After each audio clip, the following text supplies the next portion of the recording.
Selamat pagi, salam sehat buat anak kelas 10. Berjumpa lagi dengan Bapak Josman Saragi dalam pembelajaran agama Katolik.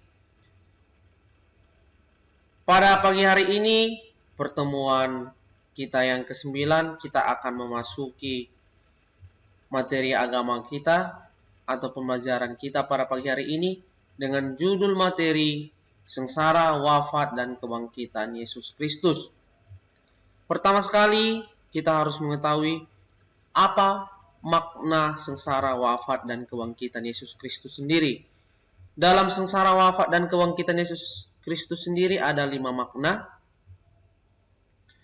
Makna yang pertama yaitu wafat Yesus adalah konsekuensi dari berita tentang kerajaan Allah, di mana Yesus sudah memberi contoh bagaimana bertumbuh dan berbuah di dalam Kristus dengan memberitakan tentang kerajaan Allah. Wafatnya Yesus tidak bisa dipisahkan dari riwayat perjalanan karyanya dan hidupnya. Yesus sudah memberitakan dan memberikan kita teladan apa tujuan hidup orang Kristen. Dan Yesus sudah mengambil risiko dengan penderitaan dan kesengsaraannya yang ditanggungnya. Yesus pun sudah memberitahukan kepada murid-muridnya bahwa ia akan menderita dan mati di kayu salib. Tugas Yesus adalah untuk memberitakan kerajaan Allah yang dilakukannya melalui firman-Nya dan tindakannya, dan membawa dirinya ke dalam penderitaan. Makna yang kedua, yaitu wafat Yesus merupakan tanda ketaatan dan kesetiaannya kepada Bapa, di mana para murid Yesus sudah diberi contoh untuk melakukan apapun demi kesetiaannya dengan kerajaan Allah. Tugas untuk memberitakan kerajaan Allah menuntut kesetiaannya sampai mempertaruhkan nyawanya sendiri di kayu salib. Peristiwa di kayu salib bukanlah kegagalan bagi Yesus, melainkan awal dari bentuk karya Allah yaitu penyelamatan. Makna sengsara dan wafat Yesus yaitu sebagai penyelamatan yang memperbarui kehidupan manusia. Yesus bangkit di hari ketiga setelah hari kematiannya. Makna sengsara dan wafat Yesus membuktikan cinta kasih Allah kepada manusia. Yesus setia kepada Bapa dan kehendak Bapanya sampai mati, karena ia menyadari bahwa kematiannya merupakan rencana dari Bapa. Makna yang ketiga, wafat Yesus sebagai tanda bentuk solidaritas antara ia dengan manusia. Solidaritas dalam arti kebersamaan satu. Menurut Rasul Paulus, bagi orang-orang yang percaya bahwasanya Yesus disalibkan mempunyai arti baru sebagai kekuatan dan hikmah dari Allah. Wafatnya Yesus di kayu salib adalah karya Allah itu sendiri. Di mana Yesus disalib, kita tahu bahwa Allah menyertai hidup manusia dan Allah yang berbelas kasih karena tidak pernah meninggalkan manusia sekalipun manusia mengalami kesengsaraan, Allah tetap beserta kita. Kesengsaraan dan wafatnya Yesus menjadi tanda agung akan kehadiran Allah yang Maha Kasih. Makna yang keempat, kisah hidup Yesus tertulis di 4 kitab Injil atau 4 Injil, yaitu Injil Matius, Markus, Lukas, dan Yohanes. Pertama sekali kita harus mengetahui bahwasanya hidup Yesus atau permulaan Yesus sendiri dimulai dari Injil Matius. Dalam Injil Matius, Markus, Lukas disebutlah ini ketiga Injil ini dengan Injil Sinoptik, di mana Injil Sinoptik merupakan Injil yang merupakan terdapat kesamaan. Jadi antara Injil Matius, Markus, dan Lukas terdapat kesamaan di antara ketiga Injil ini.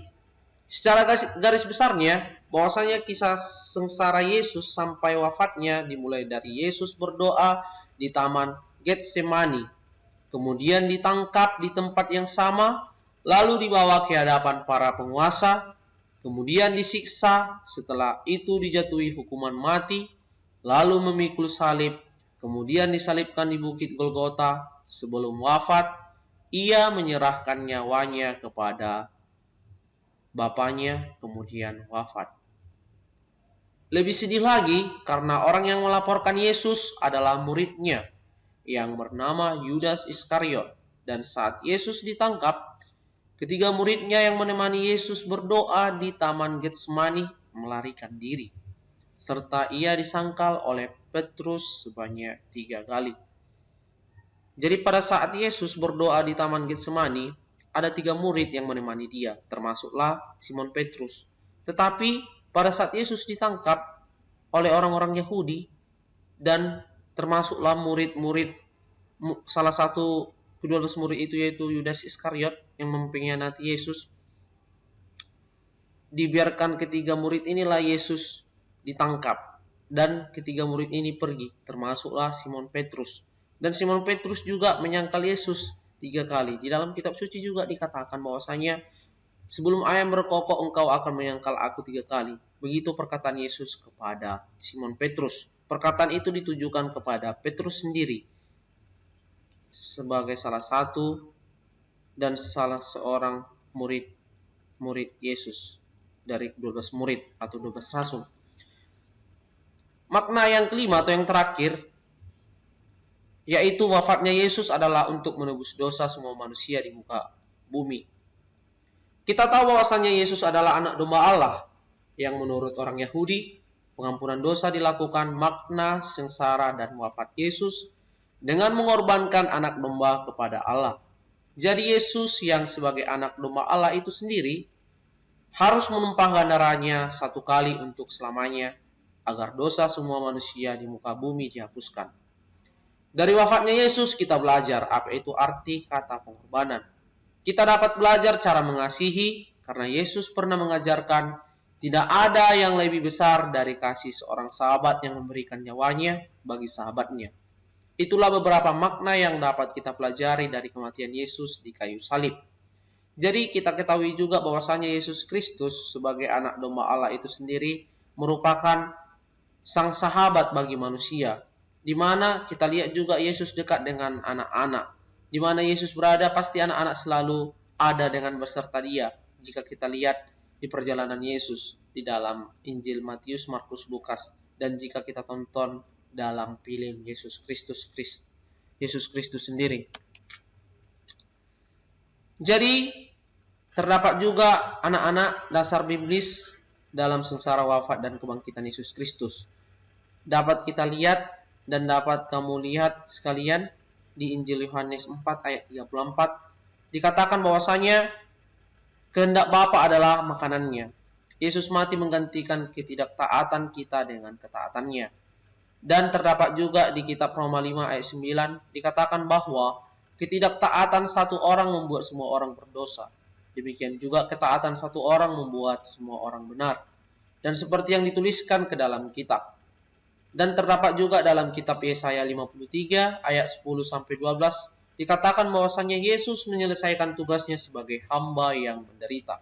Benar sekali bahwasannya anak-anak, Yesus itu datang untuk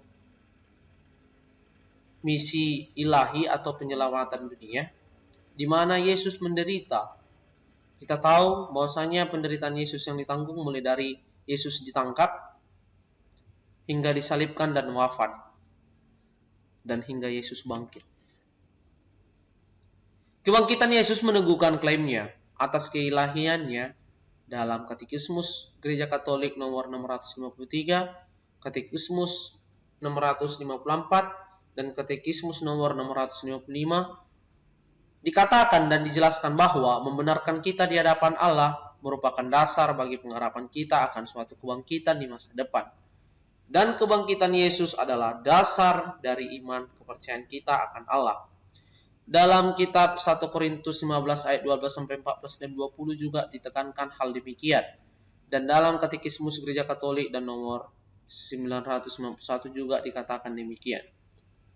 Yesus juga dikatakan sebagai model untuk kita sendiri, bahwasanya kita disadarkan bahwa kebangkitan adalah apa yang terjadi dengan kita apabila diri kita tidak lagi dirusakkan oleh dosa. Diangkatnya juga Maria atau Bunda Maria di surga pada akhir jaranya di dunia merupakan ilustrasi tentang akhir alamiah tubuh kita. Sekali kita telah dibebaskan dari segala dosa seperti Yesus dapat melihat Bapa muka ketemu muka. Inti sengsara, wafat, dan kebangkitan Yesus Kristus, yaitu sengsara, wafat, dan kebangkitan Yesus Kristus merupakan pusat rencana penyelamatan ilahi dan penebusan dosa dengan cara penyaliban Yesus di salib. Dan kematian menurut Kristen bukanlah akhir dari segalanya, tetapi merupakan awal dari kebangkitan.